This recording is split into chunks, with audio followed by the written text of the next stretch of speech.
Hey guys! Welcome to our house. Ito po yung bahay namin sa labas. Ito po ay naghuhugas tayo ng olives na ginagawa natin ngayon.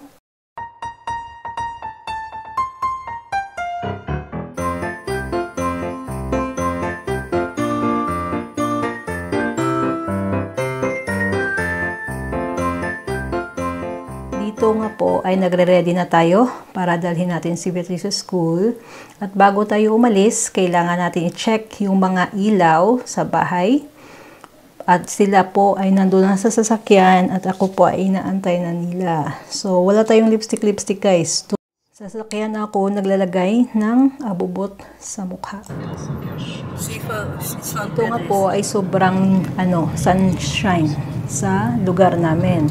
Pero pagdating namin doon yon sa in-laws ko, sobrang thick ng fog. At lalo na papunta sa school ni Bea, yung dinadaanan namin, sobrang foggy. So, ganyan talaga dito. Minsan maaraw, minsan ma-foggy talaga siya. So, yan. Tapos, dito po ay nakapag-lipstick na tayo, guys. Tingnan nyo naman, oh, pulang-pula na, oh. Red my lips. Tingnan nyo naman. So, ayan. Passenger na naman tayo, princess. At ito po, yung sa highway na. Papunta na sa school ni Bea. Tingnan nyo. Sobrang kapal ng fog. So, ayan. Nakarating na nga tayo doon sa school. So, guys, we're going to the zoo. Zoo. Na-miss nyo ba yun? We're going to put gasoline and then after that, we're going to go shopping. Konti lang. At dito nga po ay nakarating na tayo sa bahay. Ito nga yung gate namin, ito yung wall namin at saka yung gawa namin yan ng mag-asawa. Kami ang nag-weld niyan. So, yan, pagdating dito sa bahay, nauna yung asawa ko at dinala na nga niya yung washing powder at saka yung fabric conditioner. Yun yung ginagamit namin. So, ayun guys, we are home. At ito na nga yung pinag-grocery natin for today. Ayan. Ito na yung pinaka-basic needs natin guys. Yung pinagbibili natin. Yung mga kailanganin lang talaga natin. Kasi, diba? So, mahal ang bilihin ngayon.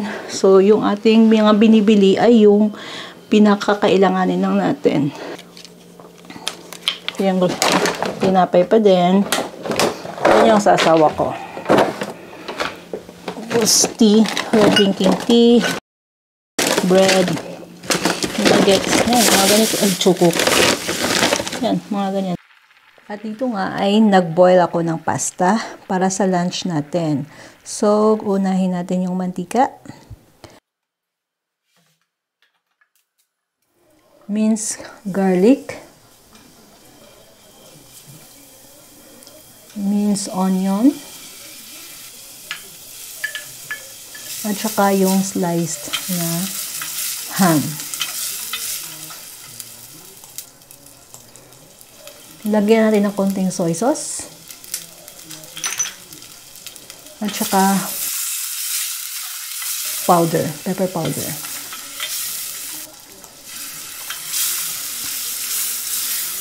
Yung sabaw na yun guys, ay galing yan sa boiled ng pasta.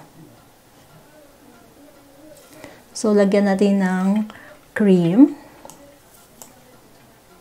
carbonara powder, and saka yung cheese.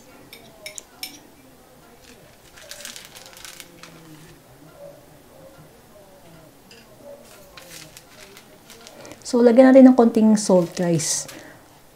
A pinch of salt. At saka ilagay na natin yung pasta.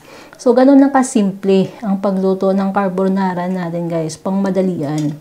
So, importante lang na may ingredients ka talaga.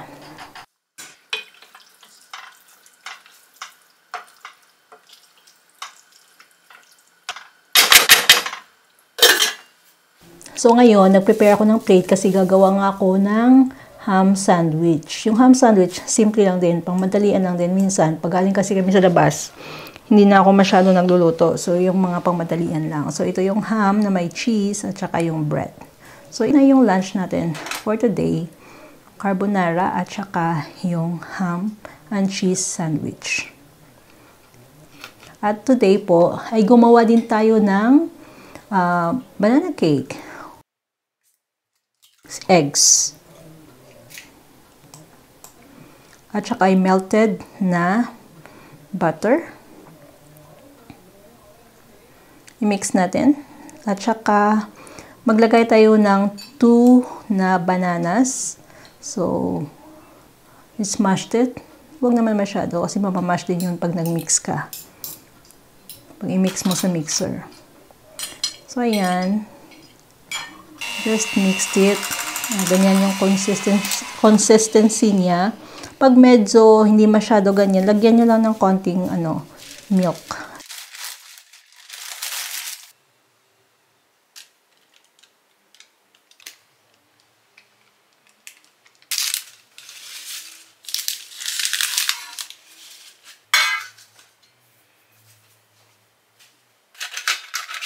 So, dito guys, ay ako.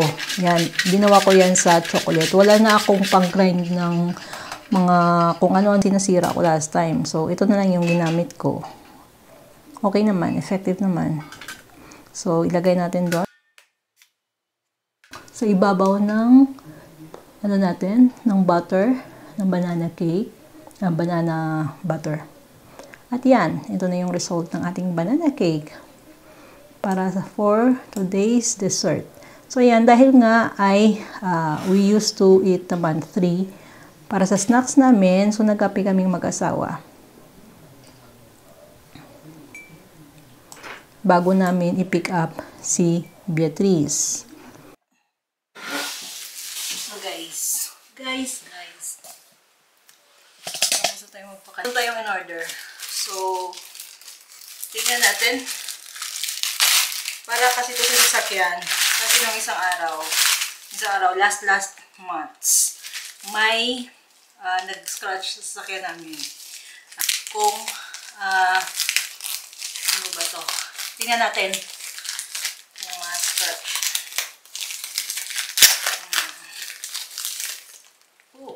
So, meron siya dito. So, ito, meron siyang paste, parang toothpaste, at saka yung pang scrub. Pero guys, hindi ko pwede i-endorso guys, dahil hindi nga hindi nabura yung pintura sa sasakyan at yung scratch. Or the other side. Not ready.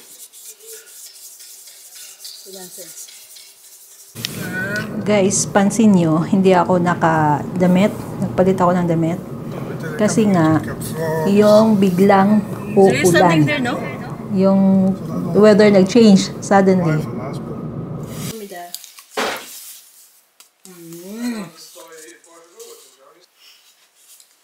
Okay. Mama, look how many I don't finish eating this. She pick up the castanhas from the sack and put it in our cups. We go to our circle and sit down and then eat the castanhas. Oh, really? And she asked if the castanhas are good, the teacher.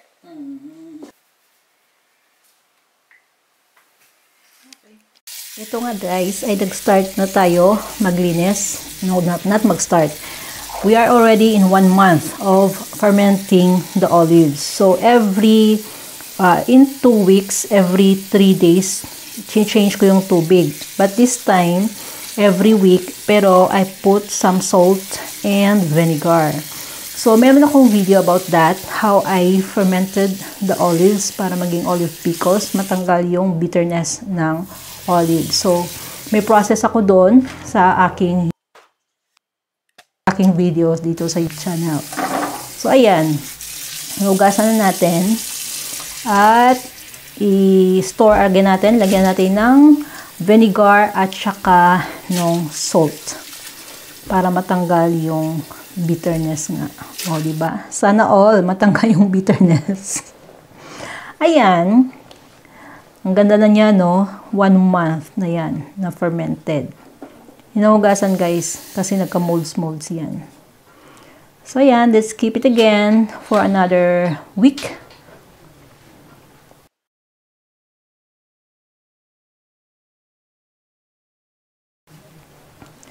So, dito nga, ay nag-prepare ako ng salad. Tapos, ang salad natin for today is with mango. So, yun. Hindi po yan akin, guys. Sa asawa ko yan. Dahil ako po ay nag-iba ng eating time sa kanya.